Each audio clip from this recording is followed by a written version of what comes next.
Análise de consistência dos dados de precipitações. Afinal, informações sobre a precipitação pluvial são de extrema importância para o planejamento de atividades ambientais nas diversas áreas do conhecimento. Dispondo das séries de precipitação sem falhas, preenchida por algum dos métodos descritos no vídeo anterior, está aqui o link no meu canal no YouTube deste vídeo. Vocês também poderão acessá-lo. No canto superior vai aparecer um izinho aqui, estará o link para esse vídeo. Convém realizar uma análise de consistência para avaliar a homogeneidade das informações entre os postos pluviométricos. Atividade 29. Vamos aprender fazendo. Vamos considerar o seguinte problema. Conhecendo as precipitações dadas na tabela a seguir, analise as mesmas e, em havendo falhas, corrija pelo método da ponderação regional. Bom, se eu analisar esses dados, fica fácil de verificar que a falha está no posto D no ano 2004. Por quê? Porque eu estou com um valor totalmente diferenciado de todos os demais. Então, inicialmente eu vou eliminá-lo e vou calcular a média de cada posto pluviométrico. Então, aqui eu simplesmente no posto A somei e dividi por 7. Calculei a média. Posto B, somei e dividi por 7. Posto C, somei e dividi por 7. Posto D, somei e dividi por 6. Já que este ano, 2004, havia uma falha e ela foi eliminada. A partir daí eu vou simplesmente aplicar a expressão, onde eu tenho que a precipitação que eu vou preencher aqui vai ser 1/3 da média da precipitação do posto D, onde eu tenho a falha, dividido pela média do posto A, multiplicado pela precipitação do ano correspondente a onde houve a falha. A mesma coisa para o posto B, a mesma coisa para o posto C. Eu ainda poderia colocar essa média das precipitações do posto D em evidência. Então isso vai nos resultar, colocando em evidência a média, 840,18 dividido por 3, que multiplica. Eu tenho a precipitação no ano que houve a falha, no posto A, 789,8, dividido pela média. A precipitação no posto B, no ano que houve a falha, dividido pela média. A precipitação no ano que houve a falha no posto C, dividido pela média. E daí eu vou tirar a precipitação que eu vou colocar no posto D, que no nosso caso vai dar aproximadamente 781,40 milímetros. Agora resta uma dúvida. Será que ela foi bem corrigida? Para que eu possa afirmar que ela foi bem corrigida, eu vou ter que analisar as consistências dos dados que eu tenho. Se os dados que eu tenho dos postos são coerentes, ou seja, existe uma homogeneidade, eu posso garantir que a falha foi bem corrigida. Caso sejam identificadas inconsistências, devem ser revistas as falhas preenchidas, bem como tentar identificar outras falhas não apontadas inicialmente. Então, para detectar as consistências, podemos recorrer ao método da dupla massa. Este método é bastante simples, foi desenvolvido nos Estados Unidos. Informações adicionais vocês podem buscar em bibliografia complementar de Tucci, livro escrito em 2000, o qual consiste em traçar em um único gráfico os totais acumulados de precipitação do posto a consistir, posto cuja consistência se quer analisar, versus os totais acumulados em um posto base de comparação. Então eu vou ter que ter um posto que eu garanto que esteja totalmente correto, e ele vai ser a minha base. A partir daí, se eu tiver uma reta linear com R ao quadrado, coeficiente de correlação, acima de 90%, ou seja, acima de 0,9, eu posso até afirmar que os valores são proporcionais, existe uma homogeneidade e a série é considerada confiável. Agora, existe uma outra possibilidade também, quando eu tenho inclinações de retas diferentes. Isso dá para ajustar, mas não vai ser o objetivo desse vídeo, vai ser analisado em um vídeo em breve. Agora, se eu tiver essa dispersão total, eu posso garantir que não existe homogeneidade e eu não posso utilizar aquelas informações para preencher as falhas. Vamos verificar se existe consistência nos dados. Bom, vamos recorrer ao Excel para verificar a consistência dos dados entre os postos A, B, C e D. Lembrando que foi justamente no posto D que foi preenchida a falha. Vamos considerar que o posto A não existe nenhuma dúvida em relação aos dados obtidos. Então ele será considerado a nossa base, será o nosso eixo X. Todos os demais serão o nosso eixo Y. E aí nós vamos verificar se eu vou ter uma função linear e analisar principalmente o coeficiente de correlação, ou seja, o R ao quadrado. Então vamos partir do pressuposto. Eu vou inserir um gráfico de dispersão. Está aqui o gráfico que eu vou inserir. Clico com a direita e vou selecionar dados. Eu vou adicionar, eu vou analisar A e B. Então, no meu eixo X, eu tenho os valores de A. Eu seleciono o valor de A. E no meu eixo Y, eu vou ter os valores de B. Seleciono os valores de B.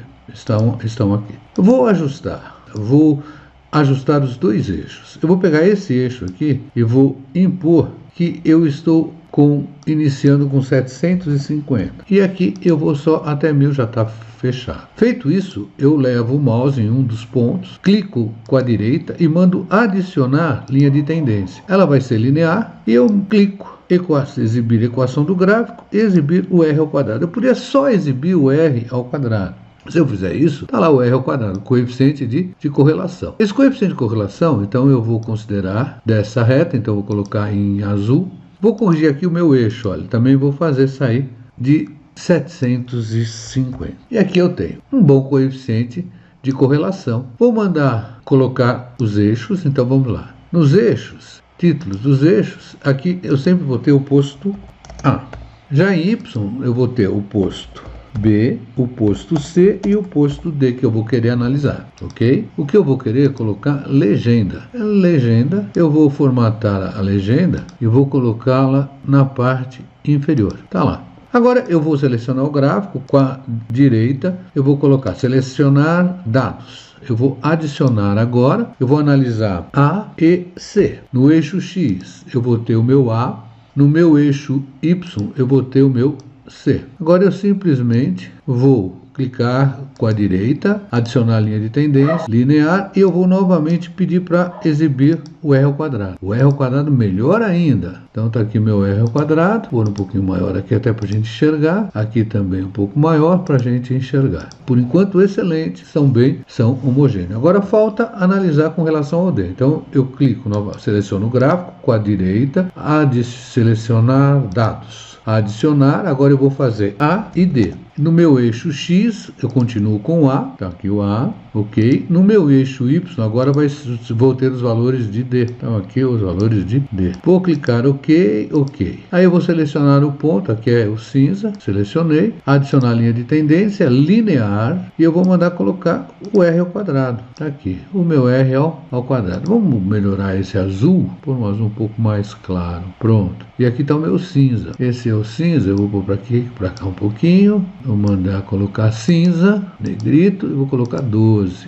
Está aqui. Também acima, quase praticamente 97, 98, 99, 97. Posso garantir que eu tenho uma homogeneidade nesses postos. Portanto, a falha corrigida foi um sucesso, já que eu tinha homogeneidade. Os dados são consistentes. Bom, assim fizemos a análise da consistência dos dados, onde consideramos o posto A como sendo a nossa base e B, C e D ficaram representados no eixo Y. Traçamos as retas, temos aqui nesse caso a equação e o R ao quadrado, todo coeficiente de correlação, ou seja, o R ao quadrado ficou acima de 96%. Então, realmente, posso considerar os dados como sendo homogêneos. Como, então, os dados dos postos A, B, C e D são consistentes, a falha do posto D foi bem corrigida. Vamos partir agora para a análise de frequência dos totais precipitados. Com base nos dados observados disponíveis, verificamos com qual frequência os mesmos ocorrem historicamente. E como fazemos isto? Existem duas possibilidades, pelo método da Califórnia ou pelo método de Kimball. Antes de estudarmos os métodos, vamos evocar o conceito de frequência, que é a razão entre o número de ocorrência pelo número de observações. Podemos assim dizer que a frequência vai nos indicar quantas vezes aquela ocorrência vai acontecer em relação a uma referência. Agora, isto é válido desde que eu tenha os dados homogêneos.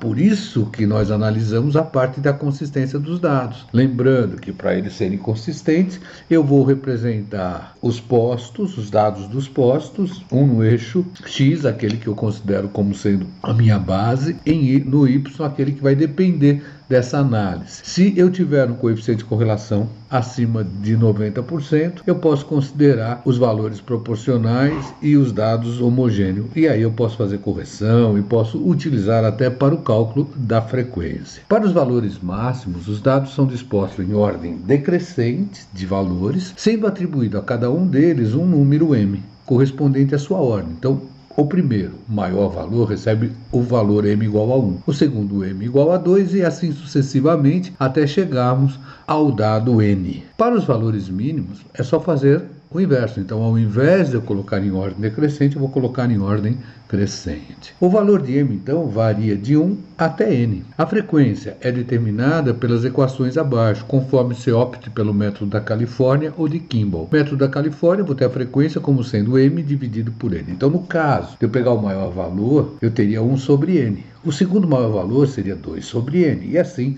sucessivamente. Eu vou definindo a frequência de cada um dos dados. Já no método de Kimball é algo similar, a única diferença é que o nosso denominador será considerado n mais 1. Convém ressaltar que o valor da frequência, ela representa o valor da precipitação de ordem m quando ela for igualada ou superada, tendo como fonte de informações a série de dados disponíveis. Agora, essa frequência só vai nos dar uma ordem de grandeza, mesmo porque a precipitação é um fenômeno aleatório de grande variabilidade temporal e espacial. Para o seu estudo efetivo, nós vamos ter que recorrer a técnicas estatísticas mais complexas, e aí nós vamos ter previsões mais confiáveis. Esse será o assunto do nosso próximo vídeo. Nós estaremos trazendo a estatística para o estudo da hidrologia. Vamos partir para uma atividade final, onde vamos aplicar as equações da Califórnia e de Kimball, o cálculo de frequência de uma série de dados. Então, calcular a frequência a partir do registro de cheias máximas anuais de um rio, pelo método da Califórnia e de Kimball. Então, aqui nós temos o ano e a cota máxima que foi observada no rio neste ano. Bom, é só colocar os dados em ordem decrescente e lembrar que o maior valor vai receber a informação 1, o segundo maior valor 2, e assim nós vamos. No nosso caso, nós vamos ter n igual a 12, porque eu tenho 1, 2, 3, 4, 5, 6, 7, 8, 9, 10, 11, 12. Meu n é 12, e aqui eu teria 1 dividido por 12, 2 dividido por 12, e assim por diante. Só que eu vou colocar os dados em ordem decrescente. E aí eu vou aplicar a fórmula frequência m sobre n, pelo método da Califórnia, ou m dividido por n mais 1. Então, colocamos em ordem decrescente e atribuímos, né? Então, o maior,